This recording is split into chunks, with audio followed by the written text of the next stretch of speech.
At heto, usap-usapan sa social media at sa ibang mga mainstream media ang patungkol po sa whereabouts ni Zaldico. Okay? Kasi marami ang nagsasabi na itong pumutok na issue na nahuli na raw itong si Zaldico ay isang kasinungalingan.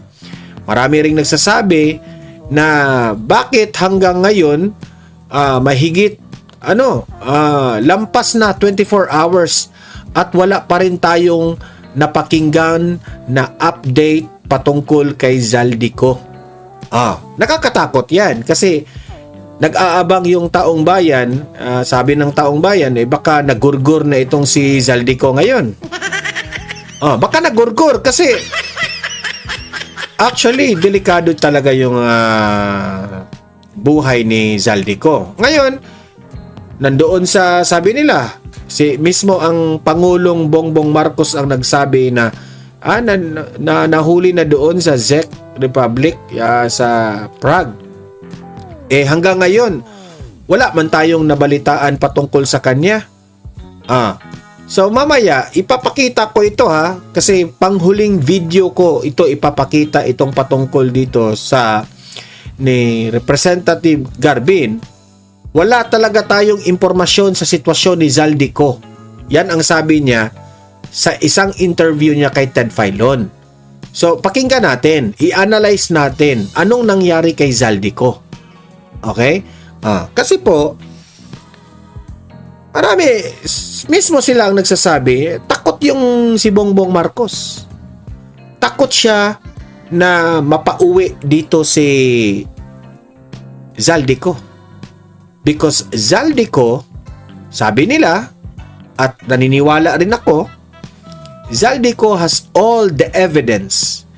Marami po siyang ebidensyang dala patungkol po sa kalokohan di umano ni BBM, ang kanyang anak, ang kanyang asawa at ang kanyang pinsan. Grabe, no? Ika nga, sabi nila, a family of thieves. Sila nagsabi niyan,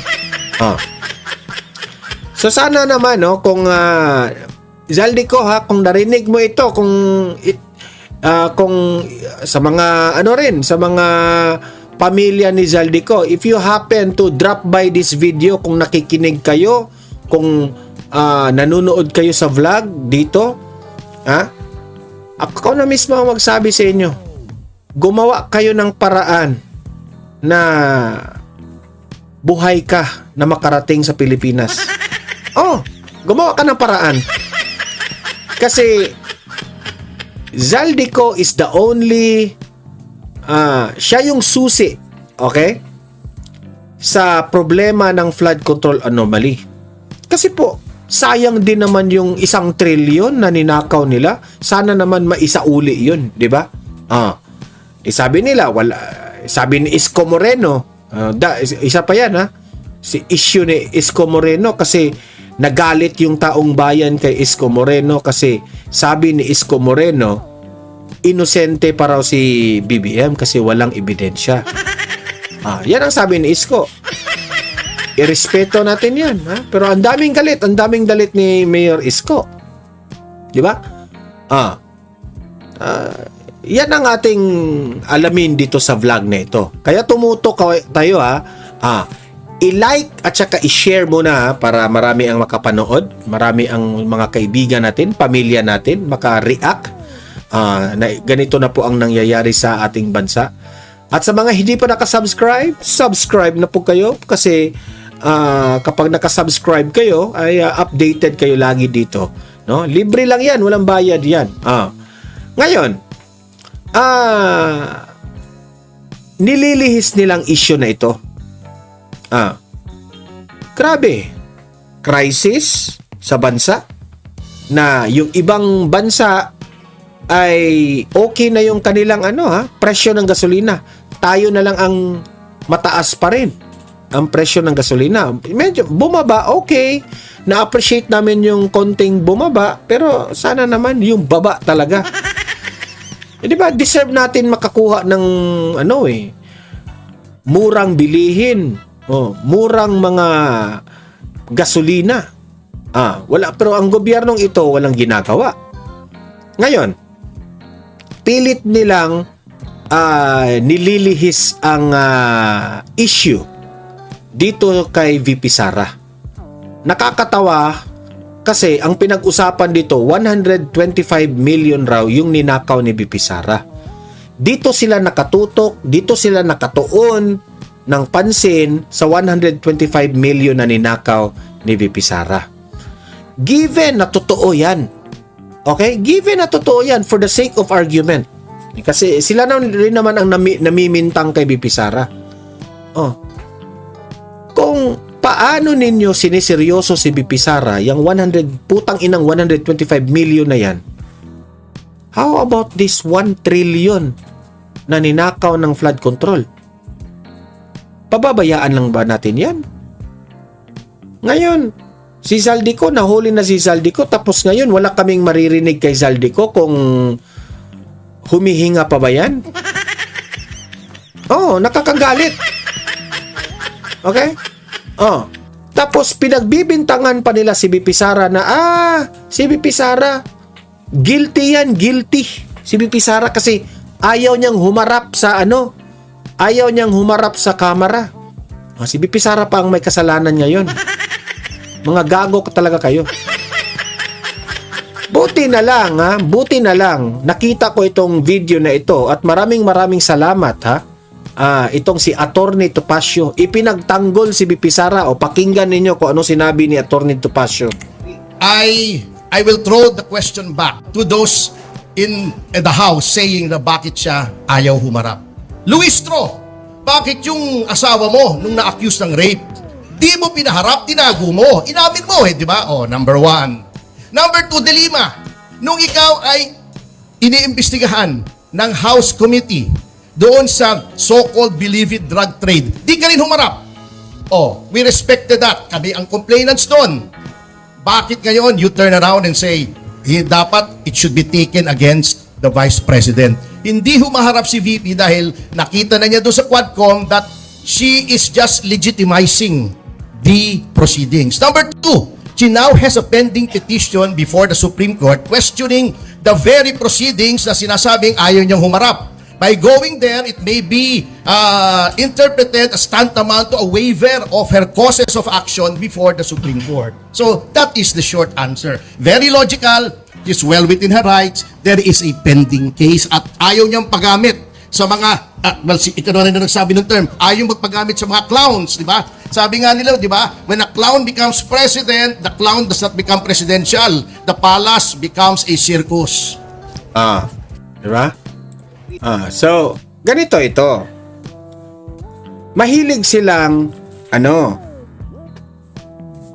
tumitira ni VP Sara. Si VP Sara hindi humarap. Wala raw bayag si VP Sara. Ano ba, VP Sara? Guilty ka ba? Bakit hindi ka humarap? Ganon ang mga naratibo ng mga gagong ito. Mga putang ina yan eh. Tama itong si, tama itong si Attorney Topacio. Si Dilima rin pala at itong si Luistro, wala rin palang bayag kayong dalawa. Yan kasi, turo kayo ng turo ni VP Sara. Kung nakaturo ka ng isang daliri sa isang tao, baka nakalimutan mo. 3 yung nakaturo sa'yo. Yan ang hirap dito sa bayan na ito eh. Yan ang hirap nito mga kalaban ni VP Sara. Sila yung may depekto, sila yung nang aakusa sa matino na tao.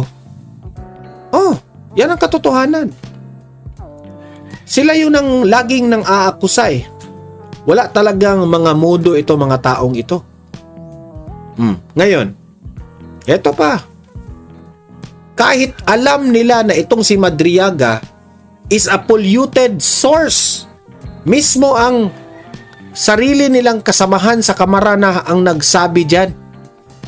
Na why do we invite Madriaga na polluted source man yan? Giba itong record ni Madriaga. Sira na yung pagkatao. Booking na booking ang yung painting pa lang, booking na. Yung cheque, 'di ba?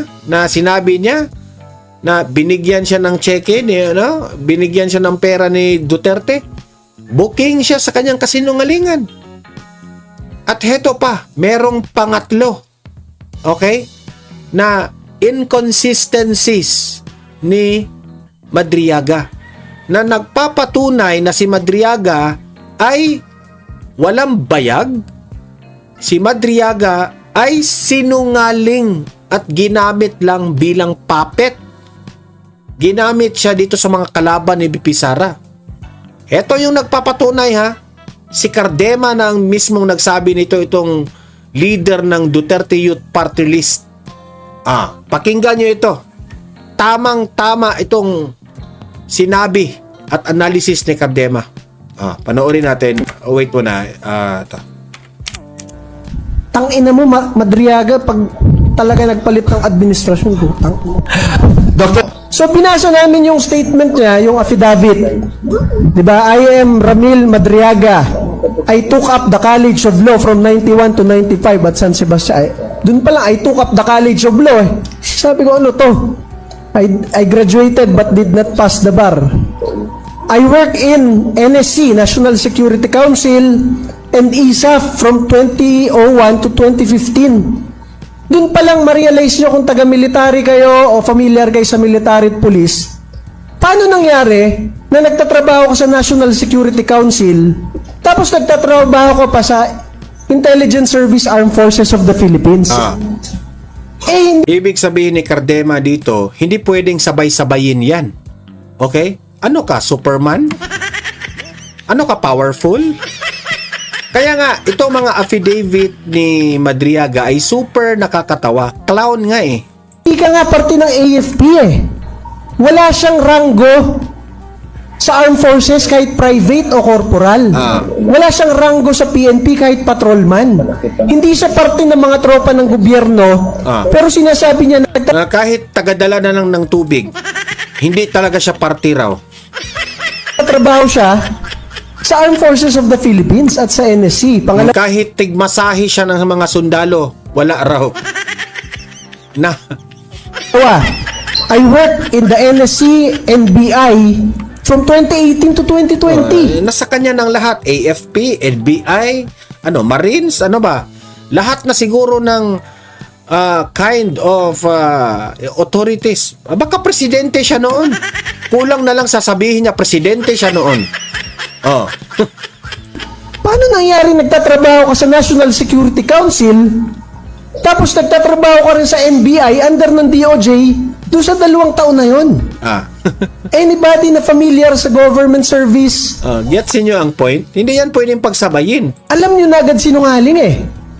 Pangatlo, from 2018 to 2021, I work in the NSC, National Security Council, Isa pa yan. PSG, Presidential Security Group, and GHQ, General Headquarters. Ano yun? Yun rin yung same date nung nagtatrabaho ko sa NBI. So nagtatrabaho siya sa 4 na ahensya ng gobyerno. Imagine, pagsabayin mo yung 4 na ahensya ng gobyerno, siya Superman. Baka si Superman siya, ikaw naman Cardema. O baka si Batman. Batman.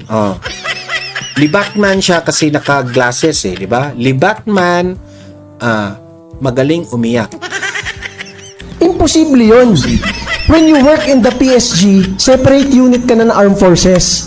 Kasi pag nagkaroon ng kagulo, Tapos, kung tatanungin ng kamera, probing question yan. Wag. Probing question yan. Wag.